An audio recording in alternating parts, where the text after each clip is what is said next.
Hi, this is David Walker, and I'm going to be covering 10 steps to on-page SEO. So if you have a blog and you're writing a blog post and you're targeting a keyword, you want to optimize your blog post so that it will rank in the search engines. This is one side of the actual optimization for on-page SEO, and then there's off-page SEO. I'm going to be covering just on-page SEO today.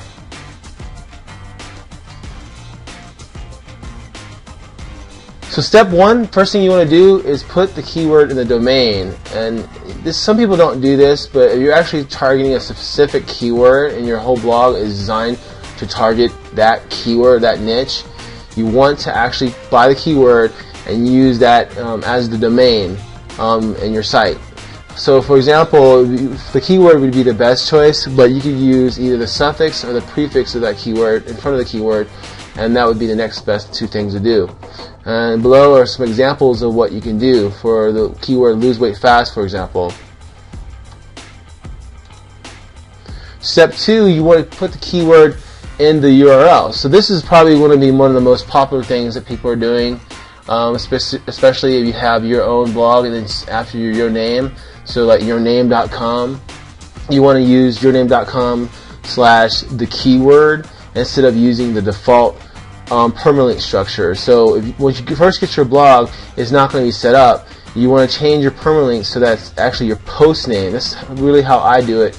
Is I put the post name in my URL, and in my post name the keyword's in there. So that's what you want to do. Put the keyword in the URL. Remember to always put the keyword in the URL. So here's what the URL should look like. Notice the keywords. So for lose weight fast, you'll notice that there's a domain right here, and then they put the keyword behind their domain. Step three, you want to use your keyword in your page title. So once you're writing your blog post and you write out your title, you want to put your keyword in your page title. Step four, you want to use your keyword in your headings. So in your actual content of your blog post, you want to use heading 1, 2, and 3, and you want to use the keyword in those headings. Step 5, you want to have good keyword positioning. So you always want to start the paragraph in the beginning with the keyword. So for example, the first and last sentence of your website, of your article, you want to put the keyword in those two sentences. Keyword density. So how many times should you use your keyword in your blog post? I usually shoot for around 3 to 5% for keyword density. You don't want to go any lower than that. It's not enough. And if you put too much, like for example, let's say you did 8 or 9%, you would be kind of high, and it looks a little spammy if you put too many of the keywords in your blog post. You want to also sprinkle in some latent semantic keywords or some LSI keywords. Those are actually synonyms or words related to the main keyword. Font decoration. Font decoration can also boost your on-page SEO. That's bold, italic, and underline, for example. Google Spiders actually analyze your pages for font decoration, and even the pages that you point to for font decoration to check for relevancy. For example, using font decoration on main keywords and LSI keywords boosts rankings. You also want to put your keyword in your images. So if you want to put an image in your blog post, what you actually want to do is change the file name of the image as the keyword.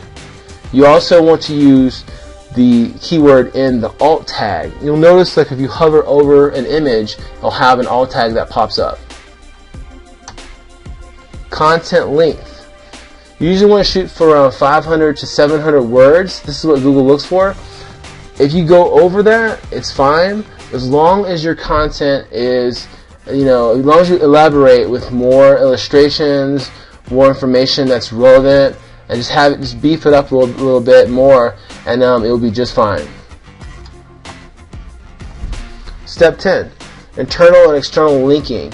make sure you use internal links. What that is, for example, let's say you wrote a blog post, you want a backlink, or use an internal link to another piece of content in your blog to make that piece of content more relevant. So if you had an article that was lose weight fast, and then you had another article that was 10 steps to dieting, for example, you could link those two together and it makes the information more relevant. You also want to use external links and point them to authority sites. So let's say you're referencing something with SEO and you wanted to point it to another SEO authority blog. It will help your rankings. Google actually crawls your site and looks for this structure. So I'm David Walker, and if you want to visit my blog and my wife's blog, I'm at davidandtarawalker.com. And please like us on Facebook for more marketing and mindset training and development. And if you need to, go back to this video over and over again and take notes of what you need to do to have good on-page SEO.